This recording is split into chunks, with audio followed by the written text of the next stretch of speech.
নমস্কার বন্ধুরা, আপনাদের সকলকে সরস্বতী পুজোর অনেক অনেক শুভেচ্ছা জানিয়ে শুরু করছি আজকের নতুন পর্ব। সরস্বতী পুজোর ভোগে বা খিচুড়ি ল্যাবড়া তরকারি দিয়ে খাওয়ার পর শেষ পাতে কিন্তু সরস্বতী পুজোর দিন এই নারকেলের পায়েসটা বানিয়ে নিতেই পারেন। চলুন তাহলে দেখে নেই এই নারকেলের পায়েসটা আমি কিভাবে বানাচ্ছি। এই নারকেলের পায়েসটা খুবই সিম্পল কয়েকটা উপকরণ দিয়েই বানিয়ে নেওয়া যাবে। তার জন্য এখানে আমি একটা পাত্রের মধ্যে 1 লিটার ফুল ফ্যাট দুধ বসিয়ে দিয়েছি। দুধটাকে খুব ভালো মতো করে ফুটিয়ে নেব।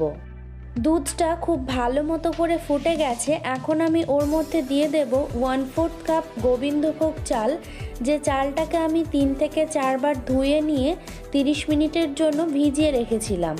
তারপর ফ্লেভারের জন্য দিয়ে দেব 2টো ছোট এলাচ আর একটা দারুচিনির টুকরো দিয়ে খুব ভালো করে নাড়াচাড়া করে নেব যতক্ষণ না পর্যন্ত চালগুলো খুব ভালো মতো করে সেদ্ধ হয়ে যাচ্ছে।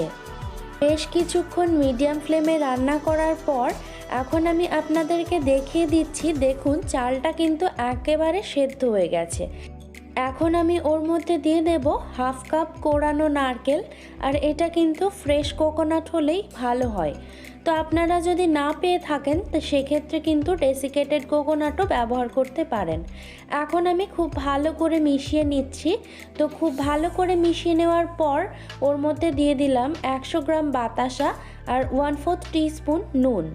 নারকেলের সাথে যেহেতু বাতাসার কম্বিনেশনটা খুবই ভালো যায়, সেজন্য আমি এখানে বাতাসাটা ব্যবহার করলাম। আপনারা যদি চান তাহলে কিন্তু পুরোটাই চিনি অ্যাড করতে পারেন।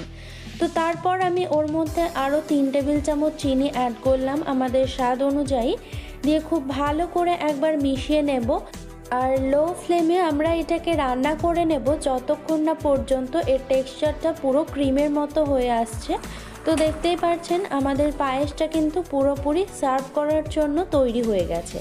তো আজকের রেসিপিটা কেমন লাগলো অবশ্যই কিন্তু কমেন্ট করে জানাবেন। আর যদি ভালো লেগে থাকে একটা লাইক করে দেবেন আর চ্যানেলটাকে সাবস্ক্রাইব করে নিয়ে পাশে থাকবেন। Thanks for watching.